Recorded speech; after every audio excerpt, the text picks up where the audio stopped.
सभी श्रोतागणों को मेरा सादर प्रेम प्रणाम। आइए एकाग्र चित्त से सर्वप्रथम परमात्मा का स्मरण करते हैं, मंगलाचरण करते हैं। उसके बाद श्रीमद् भागवत का जो प्रसंग है उसको श्रवण करेंगे। आइए। वंशे विभूषित करान् नवनीरदाभात् पीताम्बर दरुण बिंब फलाधरोष्ठ पूर्णेन्दु सुंदर मुखादर विंद नेत्रा कृष्णात् परं किमपि तत्त्वमहं न जाने। कृष्ण तदीय पद पंकज पंजरान्ते अद्यैव मे विशतु मानस राजहंस प्राण प्रयाण समये कफवात वित्तये कंठावरोदन विदो स्मरणं कुतस्ते। तेरी सत्ता के बिना हे प्रभु मंगल मूल पत्ता भी हिलता नहीं, खिले ना कोई फूल। पुनः सभी को सादर प्रेम प्रणाम। आइए श्रीमद् भागवत का यह परम पावन प्रसंग श्रवण करते हैं। प्रत्येक प्रसंग से हम लोगों को ज्ञान लेना चाहिए, उपदेश ग्रहण करना चाहिए। प्रत्येक प्रसंग का कोई न कोई लक्ष्य होता है। यहाँ देखिए प्रहलाद जी का चरित्र आगे आने वाला है। प्रहलाद जी ने विपरीत परिस्थिति में भी भगवान का स्मरण किया, भजन किया। ऐसा माहौल नहीं था तो लोग कहते हैं कि भजन कैसे करेंगे, माहौल ही ठीक नहीं है, स्थिति ठीक नहीं है। तो प्रहलाद जी को ले लीजिए, प्रहलाद जी का स्मरण करिए, उनकी कथा पढ़िए तो मन लगेगा। प्रहलाद जी को मारने के लिए क्या क्या नहीं किया, बहुत कुछ किया। और दूसरी बात सावधान करने का है। आगे कथा आती है, हिरण्यकशिपु उपदेश करता है। उसका जो भ्राता हिरण्याक्ष मारा गया, अपनी माता को, भाई की पत्नी को, भतीजों को, सबको बुला करके चिंता न करने की बात करता है। आत्मा को उपदेश करता है, आत्मा अजर है, अमर है। नैनम छिन्न शस्त्राणि नैनम दहति पावक नय चैनम क्लेदिन्त्यापो न शोषयति मारुता अच्छेद्य क्लेद्य अशिष्य एवच नित्य सर्वथा थाणुर्जलोयम सनातन। आत्मा की अजरता, अमरता की बात बताता है। शरीर की नश्वरता का बात बताता है। शरीर नश्वर है, आत्मा अजर है, हमारी इसकी चिंता करने की कोई बात नहीं है। तो सावधान होने की बात है यहाँ पर। आजकल जो कथाकार हैं, पहले भी जो श्री राम कथा कह करके राम से विमुख करने में लगे हैं। अली मौला कोई गा रहा है, कोई अल्लाह अल्लाह का कीर्तन कर रहा है। ये सभी हिंदुओं को मोमिन बनाने चले हैं। कैसे भी हो, हिंदू को डाइवर्ट करके कोई कृष्ण कथा सुना करके, कोई हाँ वही कृष्ण है बोल करके और ही कुछ बता रहे हैं। मोहम्मद को मानते हैं, मोहम्मद की तरफ ले जा रहे हैं, कुरान की तरफ ले जा रहे हैं। हिंदुओं को मोमिन बनाने की प्रक्रिया है, मुसलमान बनाने की प्रक्रिया है। कोई प्रत्यक्ष रूप से कोई आ जाए तो उसको पहचानना सरल है। जो साधु के वेश में जब आता है तो बहुत खतरा हो जाता है।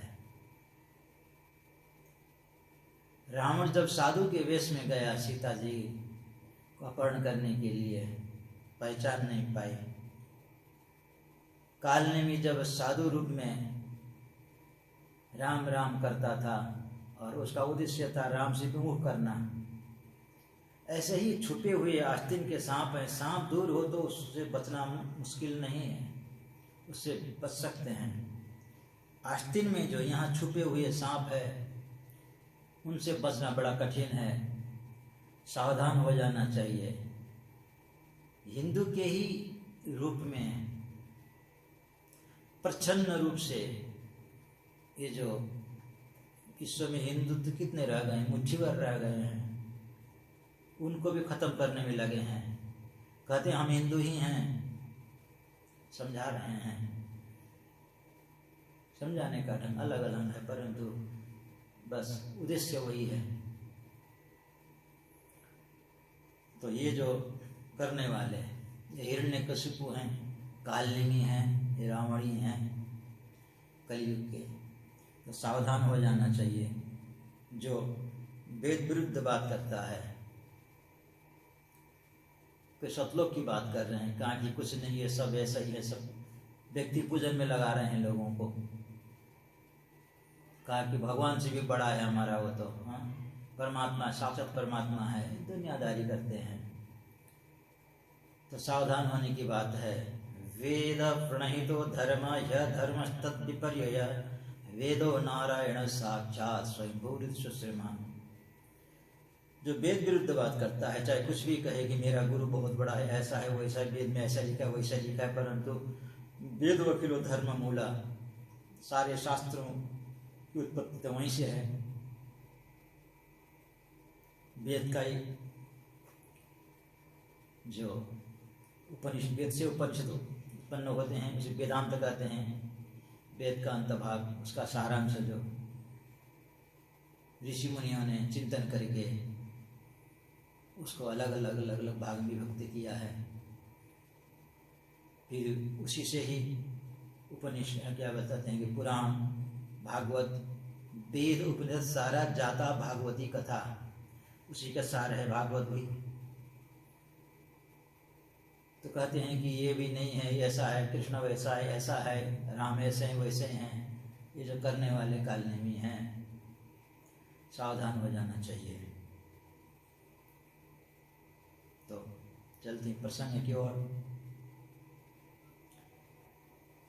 जब युधिष्ठिर के राजस्व यज्ञ में भगवान के द्वारा, भगवान के हाथ से शिशुपाल मारा जाता है, उसमें से ज्योति निकल के भगवान में समाहित हो जाती है, यह देख करके युधिष्ठिर चकित हो जाते हैं। तो प्रश्न कर बैठे युधिष्ठिर नारद जी से। नारद जी से पूछा, महाराज ये बताइए, ये शिशुपाल तो बड़ा पापी था, भगवान को गिन गिन कर गाली देता था, इसको तो भयंकर नरक में जाना चाहिए, इसकी मुक्ति हो गई, भगवान में समा गया, सायुज्य मुक्ति हो गई इसकी, तो ऐसा क्यों? तब नारद जी ने कहा, देखो यह जो शिशुपाल था, ये पूर्व जन्म में भगवान का ही पार्षद हुआ करता था। जय और विजय ये दो थे। सनकादिक के हिसाब से इन्हें असुर बनना पड़ा। 3 जन्म तक असुर बनने का शाप मिला। तो भगवान ने कहा, मैं अपने भक्तों की मुक्ति के लिए 4 जन्म अवधि धारण करूंगा। यदि भक्त 3 जन्म लेते हैं तो मैं 4 जन्म लूंगा। तो पहले जन्म में हाँ बताते हैं 4 जन्म लूंगा मैं। तो इनकी मुक्ति अभी भी हुई है। तुमने देखा शिशुपाल दंत वक्र कृष्ण के हाथ से मारे गए और मुक्ति को प्राप्त हो गए। इससे पूर्व जन्म में रावण कुंभकर्ण थे। भगवान ने राम अवतार धारण करके दोनों का उद्धार किया। उससे पूर्व जन्म में हिरण्याक्ष हिरण्यकशिपु थे। हिरण्याक्ष का जन्म, हिरण्याक्ष का जो वध है भगवान ने बड़ा अवतार धारण करके किया, और हिरण्यकशिपु का वध भगवान ने अपने भक्त की रक्षा के लिए नृसिंह रूप धारण करके उसका वध किया। हिरण्यकशिपु के वध में उसका पुत्र प्रहलाद ही कारण था। तब युधिष्ठिर ने पूछा, महाराज अपने पुत्र के कारण उसकी मृत्यु कैसे हुई, ये बताइए। तब नारद जी यहाँ पर स्पष्ट करते हैं। देखो, दो चीज बताते हैं नारद जी महाराज यहाँ पर। कहते हैं, देखो, जिस प्रकार से व्यक्ति प्रेम पूर्वक भगवान का भजन करता है, उससे भी ज्यादा द्वेष पूर्वक भगवान का स्मरण करते हैं असुर। द्वेष हो जाने पर नित्य निरंतर उसी का ध्यान आता है। नारद जी तो कहते हैं, उनका जो मत है, ये कहते हैं जिस प्रकार से प्रेम पूर्वक लोग भजते हैं, उससे ज्यादा द्वेष पूर्वक असुर लोग भजते हैं। कुल मिलाकर के किसी प्रकार से भी भगवान से जुड़ना चाहिए, नारद जी का मत है यह। गोप्य कामात भयात कंसो द्वेषात सैदा दयो नृप। गोपियों ने काम भाव से भजा, भगवान का स्मरण किया, जुड़े रहे, उनका कल्याण हुआ। द्वेष भाव से ये भजता था यह शिशुपाल, नित्य निरंतर ध्यान करता रहता था, चिंतन करता रहता, द्वेष से जलता रहता था। और कंस ने भय से भजा। कोई व्यक्ति अपने मित्र को, परम मित्र को भूल भी सकता है, उतना चिंतन नहीं करता है, परंतु बीच बाजार में जिसका जो अपमान कर दिया हो किसी ने, वो उसको भूल नहीं सकता है। दिन रात उसी की चिंता करता है, कैसे उसको बदला लूंगा, ये करूंगा, वो करूंगा, ऐसा करूंगा, कैसे उसको क्या करूंगा। इस प्रकार से मन में विचार उसके खेलते रहते हैं, उसका स्मरण होता रहता है। इसी प्रकार से ये असुर भी भगवान का स्मरण करते रहते थे, जुड़े रहते थे। तो जुड़ने से उनका कल्याण हुआ। तस्मात् केन उपायेन मनः कृष्णे निवेशयेत्। किसी प्रकार से मन को कृष्ण में लगाना चाहिए। जैसे अग्नि को हम जान करके छुए, अनजान में छुए, अग्नि अपना काम करेगी। जहर को जान करके पिए, अनजान में पिए, जहर अपना काम करेगा। तो वस्तु अपना गुण छोड़ते नहीं है।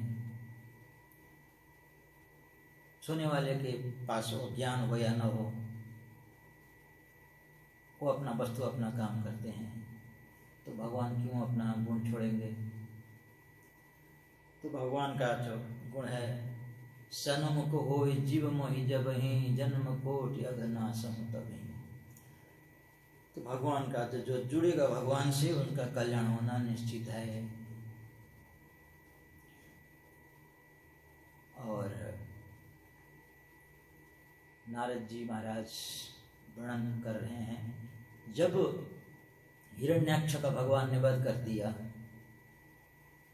ये जो हिरण्यकशिपु बहुत कुपित हो गया, उसकी आंखें लाल हो गई,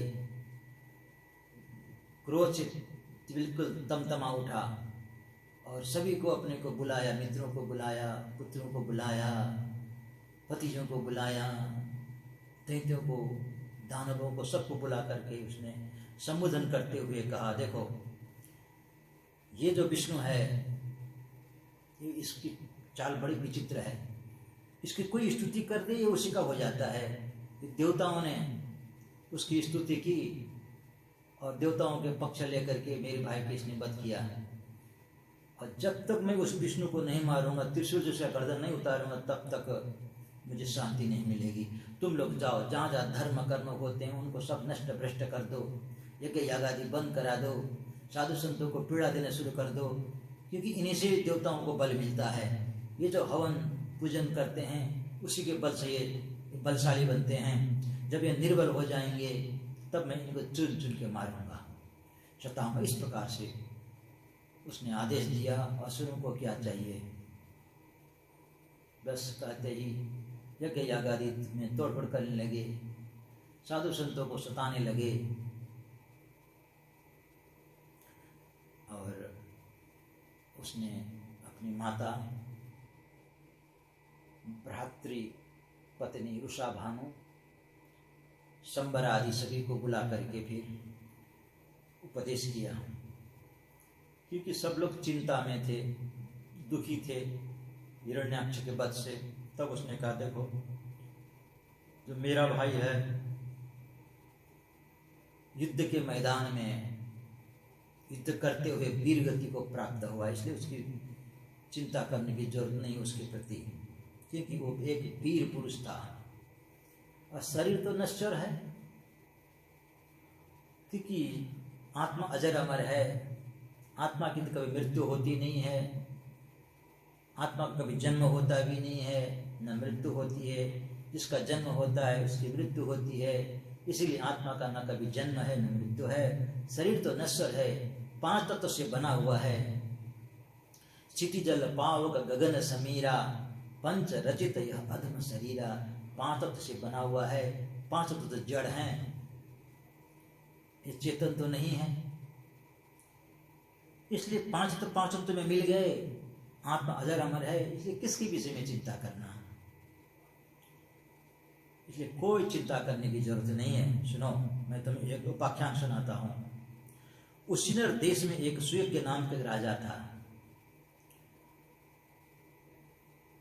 युद्ध के मैदान में शत्रुओं ने उसे मार डाला। उसका जो शरीर छत बिच्छत लौलुहान शरीर युद्ध के मैदान में पड़ा हुआ है। उसकी पत्नी, उसके बच्चे, उसके परिवार आकर के लिपट लिपट के रोने लगे।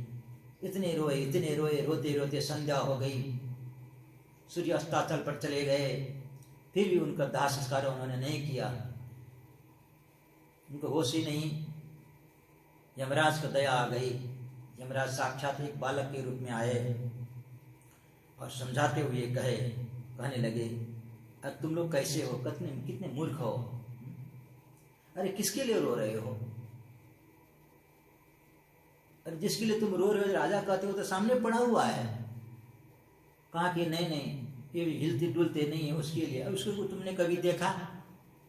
कभी देखा नहीं। देखा नहीं तो क्यों रोते हो फिर उसके लिए? जिसको देखा है वो तुम्हारे सामने पड़ा हुआ है, जिसको देखा ही नहीं है, परिचय नहीं है, उसके लिए क्या रोना? बताओ कि रोना किसके लिए है? यमराज जो बालक बन के आए थे उन्होंने एक दृष्टांत दिया। कहते हैं कि एक पक्षी का जोड़ा था, जंगल में चारा चूजने के लिए गए थे। उसकी मादा पक्षी को किसी बहेलिया ने फंसा लिया। जाल में फंसी हुई अपनी पत्नी को देख करके जो नर पक्षी था विलाप करने लगा, रोने लगा, ची ची ची ची ची ची करके रोने लगा। तब तक बहेलिया ने बाण संधान किया और मारा। उसी को लक्ष्य करके वो भी धड़ाम से गिरा और वो भी मर गया।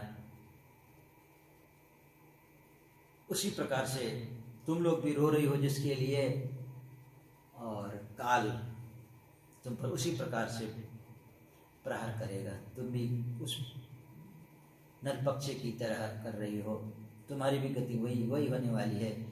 इसीलिए इसका संस्कार करो। आत्मा अजर है, अमर है, चिंता करने की बात नहीं है। शरीर है 5 तत्व का बना हुआ है, मिट्टी में मिल गया, क्या चिंता करना। इस प्रकार से उपदेश करता है।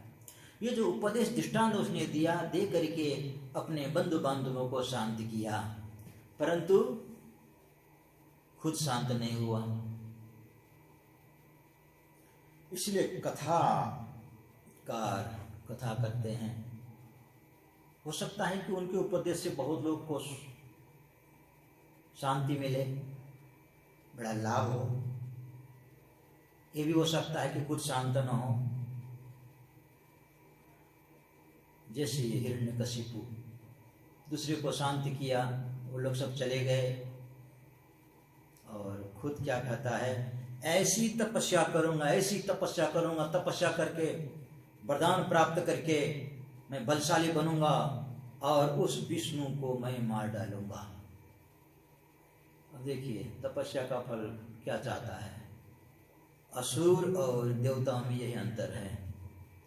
साधु संत भी, ऋषि मुनि भी तपस्या करते हैं, असुर भी तपस्या करते हैं, दोनों ही तपस्या करते हैं। ऋषि मुनि तपस्या इसलिए करते हैं कि दूसरे के हित के लिए, दूसरे के भलाई के लिए वो चिंतन करके ज्ञान प्राप्त करते हैं, संसार सुख देने के लिए।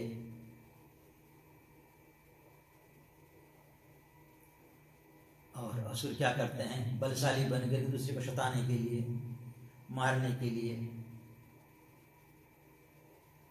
बस यही अंतर है। असुर रमन्ति इति असुर, जो असुर में अपने इंद्रियों में ही निज तृप्ति के लिए इंद्रियों में ही रमण करते हैं, उसे असुर कहते हैं। और उसने मंदराचल में जाकर के घोर तपस्या की। सतेपि मंत्र दृढ़ तप परम दारुण ऊर्ध्वबाहो नभो दृष्टि पादांगुष्ठा श्रितावनी। सतेपि मंत्र दृढ़, मंदराचल में जाकर के उसने घोर तपस्या करने की ठानी। वो चला जाता है मूर्त देख करके, सही मुहूर्त में जाके तपस्या करूंगा। हमारे जो साधु संत, जो ज्ञानी जन कहते हैं, यहाँ तो लिखा नहीं है श्रीमद् भागवत में, परंतु कहते हैं, यदि आप तो प्रमाण कर सकते हैं जो हमारे गुरुजनों ने दिया है, शब्द प्रमाण। वो जो मुहूर्त देख करके तपस्या के लिए चला, देवताओं को बड़ी चिंता हुई, क्योंकि बड़ा बलशाली था। इसने नाक में दम कर रखा था सबको। देवताओं ने विचार किया, ये ऐसे बलशाली जाके तपस्या करके वरदान प्राप्त करेगा तो फिर जीना हराम कर देगा, अब क्या करें। तो नारद जी के शरण में गए। नारद जी से कहा, महाराज आप जाइए और उसको विघ्न करिए। नारद जी ने कहा, भाई मैं क्यों जाऊं उस दुष्ट के सामने, ऐसे दुष्ट है वो, उसके सामने जाने के लिए मैं ही मिला था क्या। देवताओं ने कहा, महाराज आप तो साधु हैं,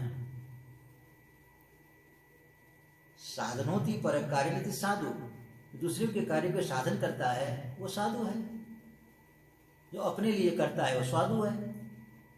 आप साधु नहीं है, साधु हैं, आप संत हैं। संत हृदय नवनीत समाना,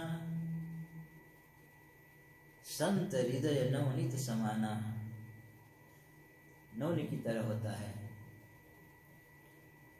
तो आप जाकर के उसको विघ्न उपस्थित करिए ताकि वो तपस्या से निरत हो जाए। शुभ मुहूर्त देखिए चला है। अब कहने का मतलब, ये जो असुर थे, दैत्य, ये भी मुहूर्त अमूर्त को मानते थे, केवल विष्णु को नहीं मानते थे। ब्रह्मा जी की भी तपस्या करते थे, ब्रह्मा जी शंकर जी की भी तपस्या करते थे, क्योंकि असुरों ने इन दोनों की तपस्या की है, इन दोनों को भजा है। कई असुर हुए भगवान शंकर जी के भक्त, कई ब्रह्मा जी के। रावण आदि तो शंकर जी के भक्त हैं, तो विष्णु को नहीं मानते थे। भगवान विष्णु के तो परम द्रोही होते थे ये। तो आजकल की जो लोग हैं कहते हैं कि हम इसको नहीं मानते, उसको नहीं मानते, वो तो असुर से भी गए गुजरे हो गए। ज्योतिष भी एक शास्त्र है। ज्योतिष को कहा है कि वेद का चक्षु है, वो भी चक्षु है। व्याकरण को कहा है कि मुख है, मुखम व्याकरण स्मृता। व्याकरण क्या है? मुख है। तो नारद जी को भेजा, जिस वृक्ष के नीचे जाकर के वो तपस्या में बैठा ही था, उसी वृक्ष के ऊपर जाकर के नारद जी महाराज नारायण नारायण नारायण करने लगे। हिरण्याक्ष ने विचार किया, शुभ मुहूर्त में आया था, देख करके शुभ मुहूर्त तपस्या करूंगा और वरदान प्राप्त करके लौटूंगा। ये तो प्रथमे ग्रासे मक्षिका पाते, ये तो बड़ा ही अपशकुन सुनाई पड़ा। जिसको हम शकुन मानते हैं वो अपशकुन मानते हैं, असुर। ये तो मेरा मुहूर्त बिगाड़ दिया। इतना कहकर नारद जी तो उड़ गए। उसने विचार किया आज तपस्या करना ठीक नहीं है, वो लौट जाता है।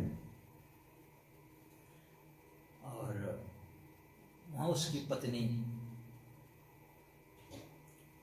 चकित हो जाती है देख करके उसको। कहती है, उसकी पत्नी जो का नाम था कयादु, कयादु कहती है महाराज पतिदेव, आप तो कह रहे थे कि मैं इतनी तपस्या करूँगी, सिद्ध करके लौटूंगा। तपस्या करके सिद्ध भी हो गए, आप वरदान प्राप्त कर लिए। तो कहता है नहीं देवी, वहाँ तपस्या करने बैठा ही था, बड़ा अपशकुन हो गया। कैसा अपशकुन हो गया? वो बताता है कि मेरे शत्रु का कोई पक्षी नाम ले रहा था। तो कयादु समझ गई कि लगता है कि देवताओं पे कोई चाल है, भगवान का नाम ले रहा होगा कुछ। तो बार बार पूछती है बताइए कौन सा नाम है? अरे वही नाम जो मेरे शत्रु का नाम। अरे बताइए तो सही कौन सा, कई नाम है आपके शत्रु के, तो बताइए कौन सा नाम ले रहा था। तब उसने कहा नारायण नारायण। कयादु अंदर ही अंदर बहुत प्रसन्न हो गई। चलो आज इस पापी के मुख से भगवान का नाम निकला, जाने अनजाने में किया गया जो है नाम है उच्चारण है, वो भी कल्याणी करेगा।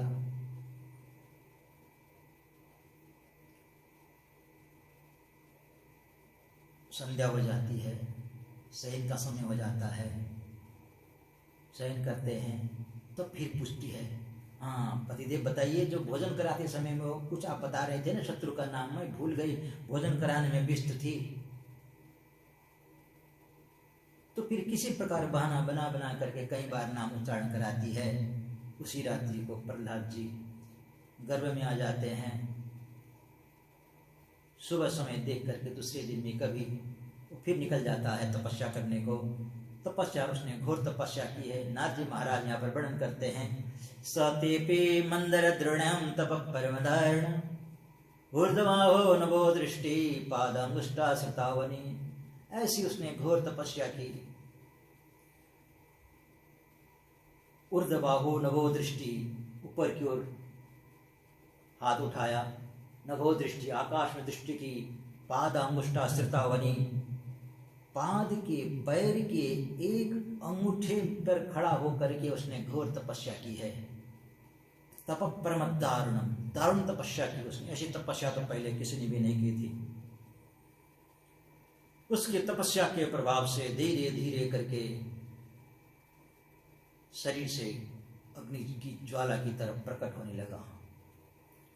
इतनी तपस्या की उसने, बताते हैं 10,000 वर्ष तक उसने तपस्या की।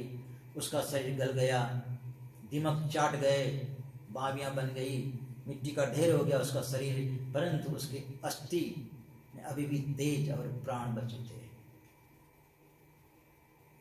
तब तक सिर में से धुआं निकलने लगा। तपस्या के प्रभाव से, उसके प्रभाव से, असुर की तपस्या के प्रभाव से देवता परेशान होने लगे, उनका दम घुटने लगा। सभी देवता परेशान होकर के ब्रह्मा जी के पास में चले जाते हैं। ब्रह्मा जी से कहते हैं महाराज कोई उपाय करिए, ये जो असुर है वो भयंकर तपस्या कर रहा है, पहले ही नाक में दम कर रखा था उसने, अब तपस्या करके तो चौपट कर देगा। वो कहता है कि मैं ऐसी तपस्या करूंगा, ऐसी तपस्या करूंगा कि ब्रह्मा जी की सृष्टि को उलट फेर कर दूंगा। जो पापी हैं उनको स्वर्ग भेजूंगा, जो धार्मिक हैं उनको नरक भेजूंगा। इस प्रकार से ब्रह्मा जी को थोड़ा चढ़ा बढ़ा करके बोलते हैं देवता, ताकि ब्रह्मा जी उससे नाराज हो जाएं, उसे अभिष्ट पर न दें। इस विचार से ब्रह्मा जी ने कहा चिंता न करो, अभी मैं जाता हूँ, उसको शांत करता हूँ। ब्रह्मा जी चले जाते हैं। दक्ष, भृगु आदि ऋषियों को लेकर के ब्रह्मा जी आकाश मंडल में से होते हुए आए। और देखिए ब्रह्मा जी जब भी असुरों को वरदान देने के लिए जाते थे तो अकेले नहीं आते थे, ऋषि मुनियों को किसी को लेकर के आते थे, ताकि ये लोग ये नहीं कहें कि ये ब्रह्मा जी पक्षपाती हैं, असुरों को वरदान देते हैं। कहने का मतलब यह है कि मैं ऐसे वरदान नहीं देता हूँ। तपस्या करते हैं तो नियम है, विधि का विधान है, वो देना ही पड़ता है, रूल में है वो। चाहे ऋषि मुनि तपस्या करे, चाहे असुर तपस्या करे, जो किया हुआ है उसका फल तो देना ही पड़ता है। इसीलिए उनको लेके आते हैं। मैं ऐसे वैसे वरदान नहीं दे रहा हूँ, तपस्या की है इसलिए दे रहा हूँ, ये जनाने के लिए। तो आते हैं, आकर के देखते हैं, ब्रह्मा जी चकित हो गए कि वाह रे वाह, ऐसी तपस्या तो आज तक किसी ने नहीं की। मिट्टी का ढेर लग गया और सिर से धुआं निकल रहा है। कमंडल का जल लिया और छेंटा मारा, छेंटा मारते ही वो जो मिट्टी का ढेर तो गायब हो गया, दिव्य कंचन सा शरीर प्रकट हो गया उसका। और ब्रह्मा जी ने कहा, उत्तिष्ठ उत्तिष्ठ भद्रम ते तपसिद्धोषि काश्यप। हे कश्यप नंदन, उठो उठो, तुम सिद्ध हो गए हो।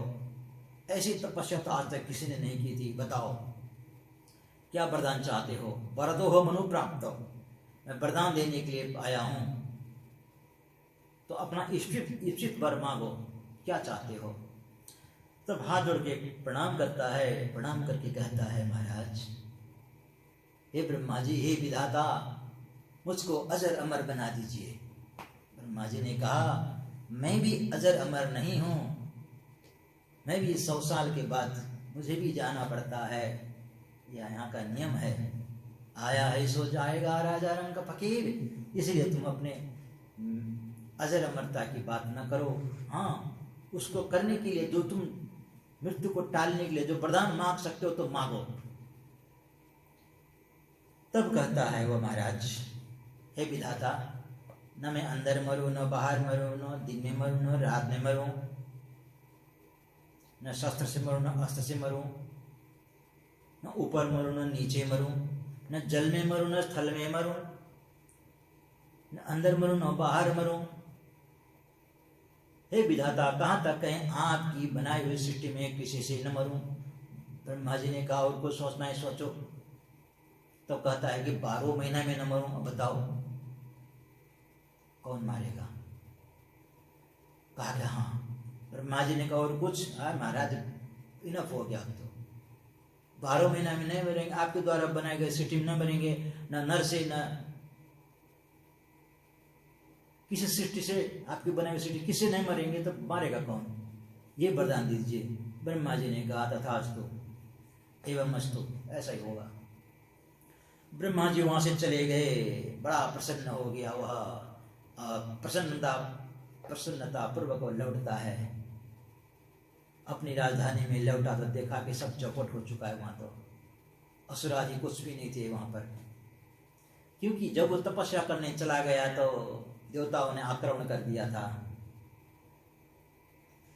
कहीं असुर मारे गए, कहीं पाताल चले गए, कहीं गिरिकंदरा में छुपके रहने लगे। जब उसने वरदान प्राप्त कर लिया, जब ये पता चला असुरों को, सब वहां पर आने लगे। सब आए और बड़ा उसने क्रोध किया। अच्छा, मेरे अनुपस्थिति में इतना इतना सब कुछ हुआ, और देवताओं पर आक्रमण कर देता है, स्वर्ग पर आक्रमण करता है, स्वर्ग खाली कर देता है।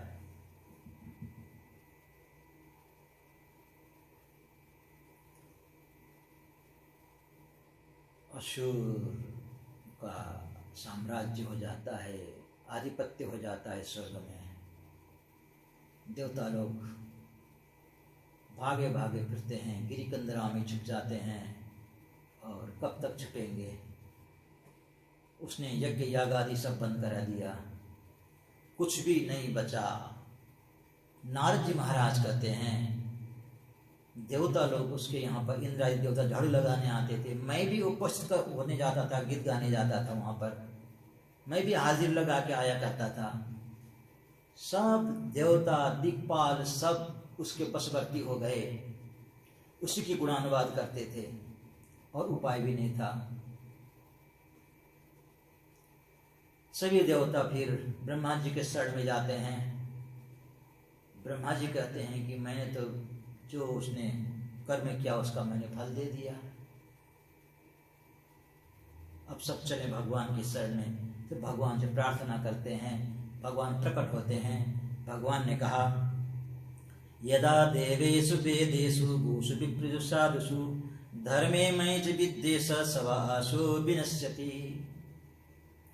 जब यदा देवेषु वेदेषु, जब वो देवताओं को परेशान करेगा, वेद विरुद्ध कार्य करेगा, गायों को सताएगा, विप्रों को सताएगा, साधु संतों को सताएगा, धर्मे मयि च विद्वेष, धर्म मेरा स्वरूप है उसको नष्ट भ्रष्ट करने लगेगा, सवा आसु विनश्यति, वो जल्दी ही वो नाश हो जाएगा।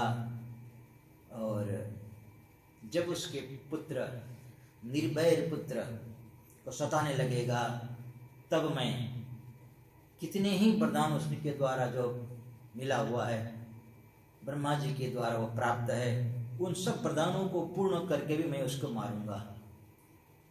भगवान ने कहा कालम तावत प्रतीक्षत, तब तक तुम प्रतीक्षा करो, ये सब कार्य करेगा। वरदान के द्वारा वो सुरक्षित होने पर भी मैं उसे मार डालूंगा। भगवान ने जब ऐसा कहा तो देवताओं ने समझा अब वो मारा गया, मान लिया कि अब वो मर गया। और देवता भी वहाँ से प्रसन्नतापूर्वक लौट आते हैं। और इधर में हिरण्याक्ष, जो हिरण्यकशिपु था, उसके 4 पुत्र थे। सबसे छोटे पुत्र का नाम था प्रहलाद। प्रकृष्टो लादयिष्यति प्रहलाद, अर्थात यूं कह सकते हैं प्रहलाद इति लोकान इति प्रहलाद, जो लोगों को आह्लाद प्रदान करे, खुशी प्रदान करे, आनंद प्रदान करे, उसे प्रहलाद कहते हैं। सबसे छोटा था वो, परंतु गुणों में सबसे बड़ा था। वो निर्भय था, उसके परमात्मा के प्रति नैसर्गिक यानी स्वाभाविक प्रीति थी। स्वाभाविक प्रीति का मतलब होता है कि सहजता, जैसे सूर्य का जो नैसर्गिक गुण है प्रकाश, अग्नि का नैसर्गिक गुण है दाहकत्व, जल का नैसर्गिक गुण है शीतलत्व, शीतलता, ऐसे ही उसमें जो परमात्मा के प्रति झुकाव है वो नैसर्गिक गुण। ऐसे प्रहलाद जी महाराज का चरित्र है, आगे आने वाला है, इसको भी श्रवण करेंगे। आज का जो प्रसंग है यहीं पर विराम लेता है। इन्हीं शब्दों के साथ सभी को मेरा सादर प्रेम प्रणाम। कथा श्रवण करते रहिए, चिंतन करते रहिए, और इसका लक्ष्यार्थ क्या है, क्यों ये कथा है, इसको भी जरा अनुसंधान करते रहिए। तब तक के लिए मैं आप सबसे विदा